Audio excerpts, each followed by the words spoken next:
বন্ধুরা, মা আমগুলো ভালো করে ধুয়ে শুকিয়ে নিয়েছে। এগুলো আমার দিদির বাড়ি থেকে এসছে বড়গুলো, আর এগুলো আমাদের এই গাছের এই ছোটগুলো। এই তিনটে। মা এটা কি করবে? এই আম ঝুড়ো বলবো। আম ঝুড়ো? তেলও লাগে না আর ইয়েও লাগে না, আমি চিনি দিয়ে মেখে একটু রেখে দেবো। আচ্ছা, এটা এখন ছুলে নিক, তারপর আমরা আসছি। আগে ছুলবো, হ্যাঁ। একটা একটা করে আম ছুলে নিচ্ছে মা।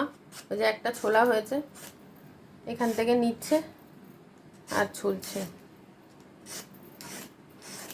এবার মা এগুলো ঘষে দেবে। এখানে প্রায় 2 কেজি আম আছে।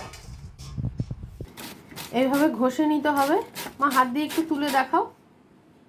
এই যে এইভাবে সবগুলো ঘষে নিয়ে আসছি।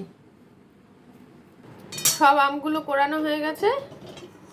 আর শুকনো খোলায় ভাজা হবে লঙ্কা, সাদা জিরে, এর মধ্যে 5 ফোড়ন, মৌরি আর ধনে। আর লাগবে হচ্ছে চিনি নিয়ে নিয়েছি, আর এটা হচ্ছে বিট লবণ।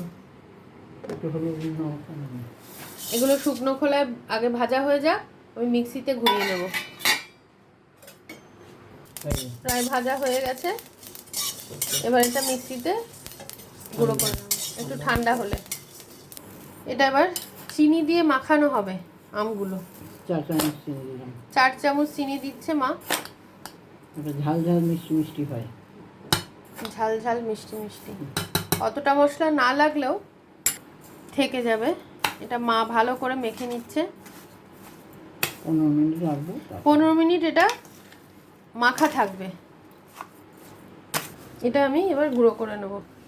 এই যে মশলাটা আমি গুঁড়ো করে ফেলেছি। এরকম গুঁড়ো করলেই হবে, খুব ফাইন করতে হবে না।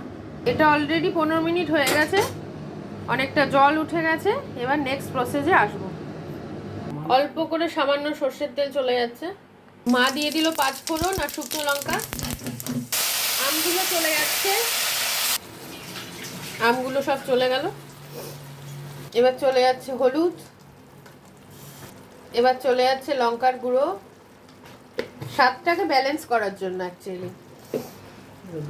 এবার চলে যাচ্ছে বিট লবণ,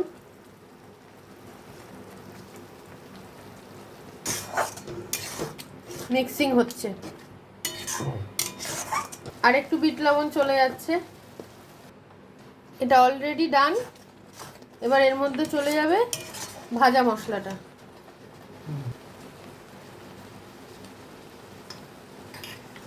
সবটা লাগবে না, যেটুকু লাগবে সেটুকু দেওয়া হবে।